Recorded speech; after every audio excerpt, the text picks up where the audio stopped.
اب حضرت جی وقار یہ بھی نقطہ سمجھنے والا ہے، ایک میری اپنی سوچ ہے کہ میرا یہ کام میرے لیے اچھا ہے، احسن ہے، بہتر ہے۔ وہ کیا ہے؟ میں سمجھتا ہوں کہ میرے لیے جو ہے اچھا لباس ہونا چاہیے، یہ میری اپنی سوچ ہے۔ میں سمجھتا ہوں یا سوچتا ہوں کہ میرے پاس اچھی سواری ہونی چاہیے، میں یہ سوچتا سمجھتا ہوں کہ میرے پاس بڑا سا عالی شان گھر ہونا چاہیے، اسے میں احسن عمل سمجھتا ہوں، اچھا عمل، بہتر عمل سمجھتا ہوں۔ ایک میری اپنی سوچ ہے کہ میرے پاس نوکر چاکر ملازمین کی ریل پیدا ہونی چاہیے، میرے آگے پیچھے جب بھی نکلوں لوگوں کی لائنیں قطاریں لگی ہوں، یہ میری اپنی سوچ ہے جو دنیا کے اندر پائی جاتی ہے مختلف طبقات کے اندر۔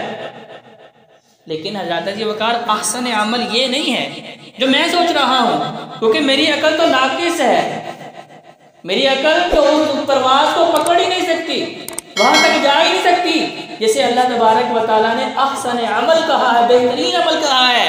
اور احسن عمل کیا ہے؟ جس عمل کو نبی کریم صلی اللہ علیہ وآلہ وسلم نے کر کے دکھایا کہ لوگوں یہ سب سے بہترین عمل ہے۔ ہم نے اپنی سوچ کے گھوڑے نہیں دوڑانے، اٹکل پچو نہیں لگانے۔ ایسا نہیں کہ جیسے آج ہمیں معاشرے میں کہا جا رہا ہے اور بتایا جا رہا ہے، سوشل میڈیا کے اوپر بھی یہ باتیں بڑی نشر ہو رہی ہیں کہ جی جتنا دین آپ کی عقل کے ماتحت ہے، جتنی آپ کو سمجھ آتی ہے اتنا مان لیں، جو نہیں سمجھ آتی وہ چھوڑ دیں۔ کہتے جی وقار یہ تو دین سے دور کرنے والی بات ہے۔ ابلیس نے کیا کیا تھا؟ عبادت گزار تھا، جن تھا، لیکن عبادت کر کر کے اللہ تبارک و تعالیٰ کی خوشنودی اس حد تک حاصل کر لی کہ اللہ نے فرشتوں کے ساتھ اسے رہنے سہنے کی اجازت دے دی، لیکن ابا واستکبارا، اس کے دو گناہ تھے، دو خرابیاں اس کے اندر پیدا ہوئیں۔ پہلی خرابی کیا؟ کہ عقل کے گھوڑے دوڑا رہا ہے۔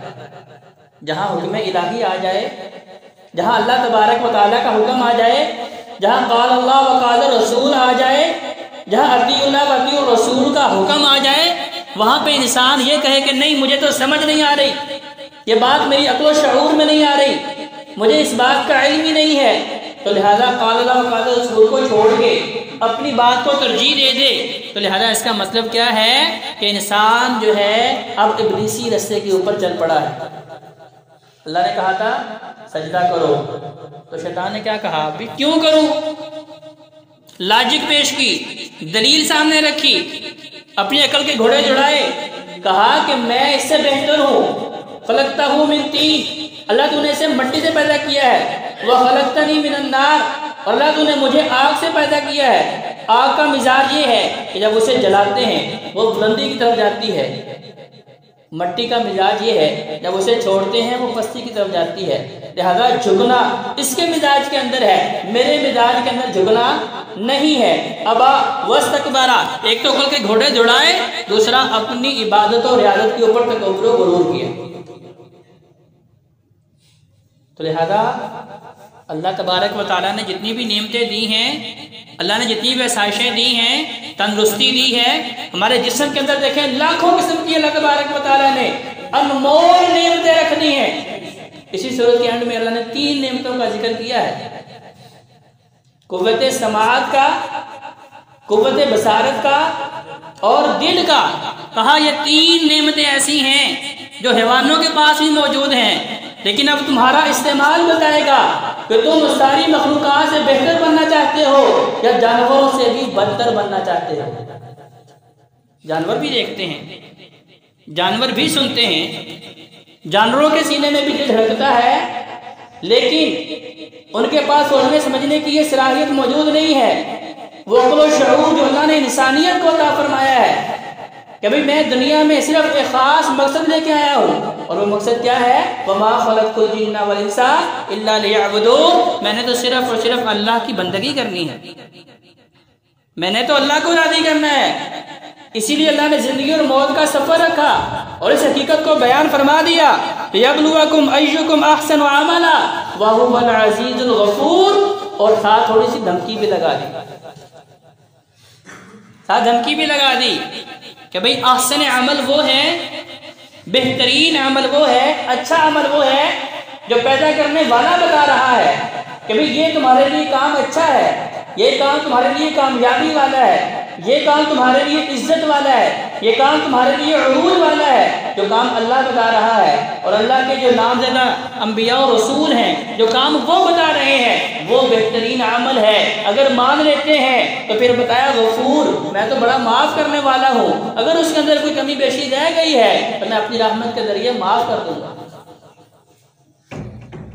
لیکن اگر آپ نے اس صراط مستقیم کو نہیں پکڑا، اس ہدایت کے راستے کو نہیں پکڑا، اس محبوب زندگی کو اختیار نہیں کیا جو محبوب زندگی اللہ اور اس کے رسول کی ہے، وَهُوَ الْعَزِيزُ، پھر جان لو کہ اللہ غالب بھی ہے۔ إِنَّ بَطْشَ رَبِّكَ لَشَدِيدٌ، تمہارے رب کی پکڑ بڑی سخت ہے۔ اور اللہ تبارک و تعالیٰ نے پھر پکڑ کے بتایا کہ وہ جو رب کے باغی تھے، رب کے نافرمان تھے، اللہ نے کیسے کیسے عذابوں سے انہیں دوچار کر دیا، جنہیں دیکھ کے لوگ جو ہے وہ عبرت پکڑ رہے تھے۔ فَاعْتَبِرُوا يَا أُولِي الْأَبْصَارِ، اور ہمارے لیے بھی حکم یہی ہے کہ لوگوں قرآن پڑھو اور دیکھو سابقہ قوموں کے واقعات جنہوں نے رب کو مانا ہے۔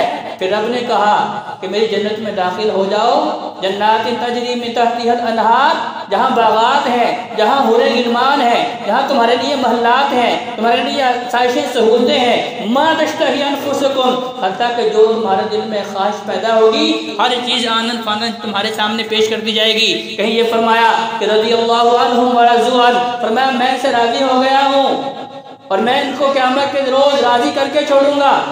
یہ بشارتیں ان لوگوں کے لیے جنہوں نے صراط مستقیم حاصل کیا، الذین انعمت علیہم، جن پر رب نے انعامات کیے۔ لیکن دوسری جانب وہ لوگ جنہوں نے بغاوت کا راستہ اختیار کر لیا، جسے اللہ نے کہا کہ یہ تو جانوروں والا راستہ ہے، یہ تو میرے دشمنوں والا راستہ ہے، یہ تو میرے باغیوں والا راستہ ہے، غیر المغضوب علیہم ولا الضالین، جو اس راستے پہ چلے اللہ نے بتایا کہ میں نے ان کے اوپر کیسے کیسے عذاب نازل کیے۔ ان بستیوں کو صفحہ ہستی سے مٹا ڈالا، کچھ بستیوں کو زمین کے اندر دھنسا دیا، کسی کے اوپر پتھروں کی بارشیں برسا دی، کسی کو سمندروں کے اندر غرق کر دیا، مختلف قسم کے عذاب، کیونکہ ہر چیز تو میرے اللہ کے اختیار میں ہے۔ یہ زمین میرے اللہ کی، یہ آسمان میرے اللہ کا، یہ پانی میرے اللہ کے، یہ سارا کچھ پیدا کرنے والا میرا اللہ ہے۔ حتیٰ کہ میرے جسم کے اندر جو نعمتیں ہیں وہ ساری کی ساری میرے اللہ کے اختیار میں ہیں۔ میرے اختیار میں صرف اور صرف نیت کرنا ہے کہ میں نے اپنے رب کو راضی کرنے والا عمل کرنا ہے۔ اس نیکی کی توفیق بھی میرے اللہ نے دینی ہے۔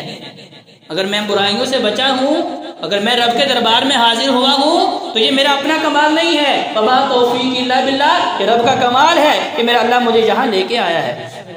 الذي خلق سبع سماوات طباقا ما ترى في خلق الرحمن من تفاوت فارجع البصر هل ترى من فطور، کہا دیکھو میں نے اتنا بڑا آسمان پیدا کر دیا، اتنی بڑی زمین تمہارے لیے بطور فرش کے بچھا دی، صدیاں بیت گئیں، بڑے بڑے عقل و شعور والے آئے، بڑے بڑے سائنسدان بھی آئے، بڑے بڑے اچھے مشاہدات تجربات کرنے والے بھی میرے اللہ نے پیدا کیے، لیکن آج تک کوئی بندہ ایسا پیدا نہیں ہوا جس نے یہ کہا ہو کہ آسمان میں فلاں جگہ پہ نقص رہ گیا ہے، زمین کے فلاں حصے میں نقص رہ گیا ہے، فلاں جگہ پہ یہ کمی رہ گئی ہے، اس کو ایسے نہیں ایسے ہونا چاہیے تھا۔ ایسا کوئی انسان کائنات کے اندر ابھی تک نہیں آیا۔